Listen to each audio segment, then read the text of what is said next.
varias veces ya del almirante Padilla en el recorrido de este año.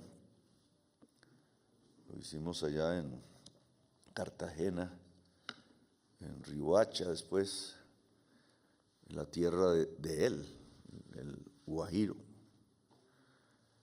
Guajiro, y además, como ya aquí se dijo, hijo de indígena y negro.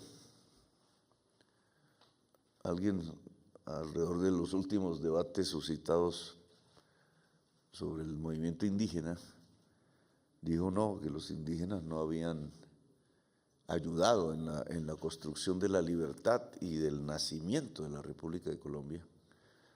Y cómo no, eso había sido obra de los criollos, es decir, de los hijos de españoles nacidos aquí, blancos todos, pero es de una inmensa ignorancia, porque el ejército libertador se compuso de indígenas, de negros, que además se ganaban su libertad por ello, y de mestizos en general, un ejército popular. Y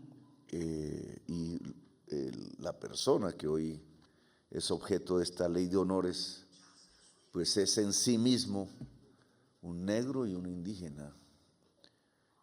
Esa, por tanto, es el gran aporte que estos pueblos, que llamamos ahora minorías étnicas, han hecho por la libertad y la construcción de la República de Colombia. Nosotros, republicanos, él murió diciendo eso, fusilado, dijo ¡viva la República! Esos gritos se expandieron por toda América, literalmente, excepto Canadá, y por una parte enorme de Europa, incluida la misma España. Ya en el siglo XX, quizás fue el último movimiento republicano que no logró consolidarse además, pero que llegó hasta ahí la oleada que desatamos nosotros desde estos rincones del planeta en el siglo XIX. Hijo de negro y de indígena, y además portador de una vida de película que creo nunca se ha hecho.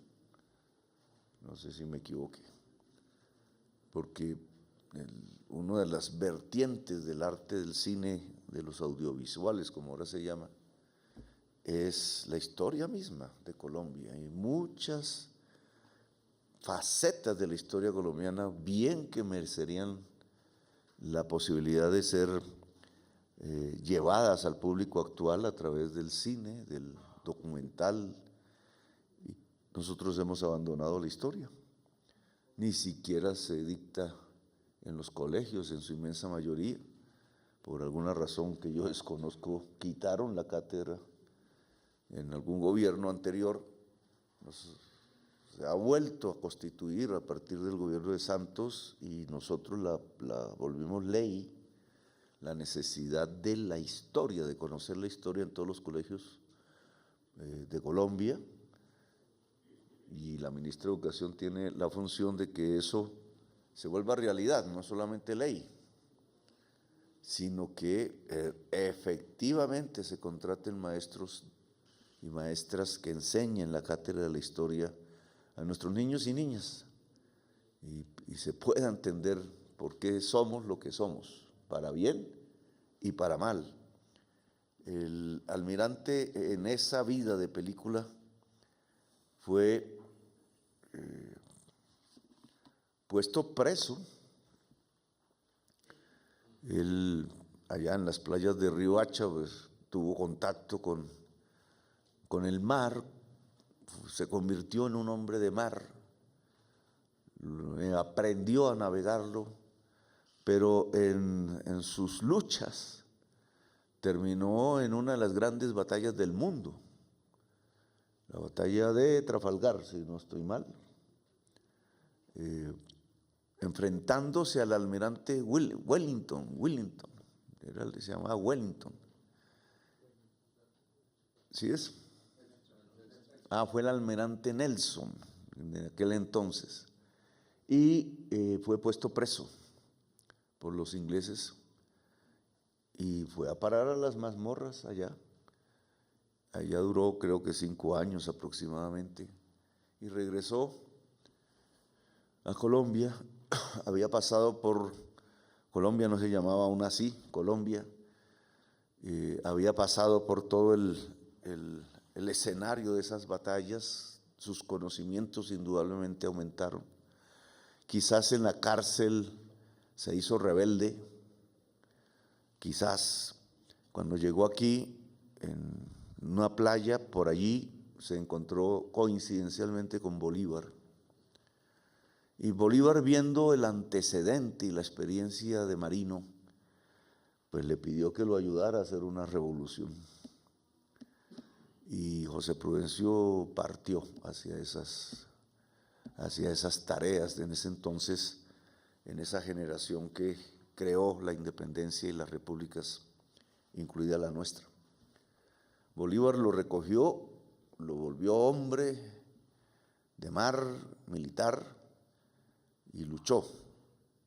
Ya había logrado una batalla naval exitosa en Cartagena, pero lo que más se recuerda de él en sus varias batallas es la del lago de Maracaibo.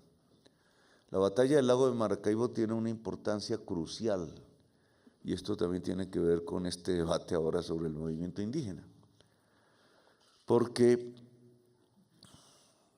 habíamos logrado ya derrotar a los españoles en tierra colombiana. Ya había un espacio enorme de independencia y de república en América del Sur, Panamá incluida.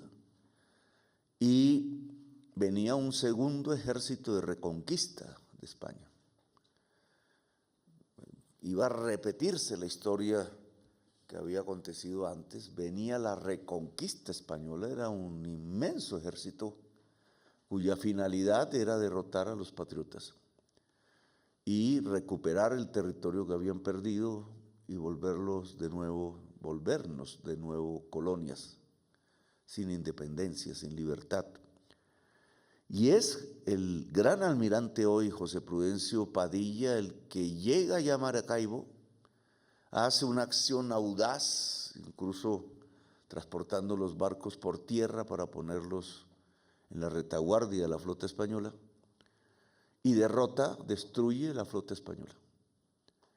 Y el ejército de la Reconquista nunca pudo entrar a tierra y nunca pudo entonces cumplir su misión de volver a España y al monarca español el dueño de estas tierras. Es al gran almirante José Prudencio Padilla al que se le debe en realidad el golpe definitivo de la independencia. Nosotros no tenemos la valoración de la historia de esa manera. Se nos volvieron mucho más importantes las batallas de Bolívar y Santander y olvidamos al negro, al indígena. Lo olvidamos. Y sobre todo en la importancia estratégica de la batalla del lago de Maracaibo. Sin esa batalla, es decir, sin el gran almirante Padilla, nosotros no hubiéramos construido nuestras repúblicas. Y se le debe entonces la libertad y la república a un negro y a un indígena al mismo tiempo. El almirante José Padilla murió como casi suele suceder en toda revolución. Hijo de la revolución lo mató. Más o menos la historia de Francia, la historia de tantos hechos revolucionarios que terminan las mismas revoluciones matando a sus procreadores. El almirante fue fusilado aquí en la Plaza de Bolívar por Bolívar, que ordenó el fusilamiento del almirante. En alguna de esas conspiraciones se rumora que bajo la construcción de unos hechos falaces que terminaron con la vida del gran almirante. Y en ese fusilamiento él gritó ahí en la Plaza de Bolívar, muy fuerte, muy alto, para que se oyeran esos espacios. Gritó: viva la República, viva la libertad. Hoy el Congreso de la República hace esta ley de honores al almirante y lo eleva al grado de gran almirante de la nación. Y ojalá RTBC ayude a financiar la película que deberíamos hacer sobre estas personas, sobre los hechos, no solo sobre las personas que llevaron a este almirante de una playa y de un hogar tan humilde y en las minorías étnicas tan sojuzgadas en entonces, si es que los negros eran esclavos en ese momento. Y los indígenas los convertían en peones, en siervos. Pues hijo de toda esa exclusión, este hombre rebelde nos entregó la libertad. Así que felicito al Congreso por la ley.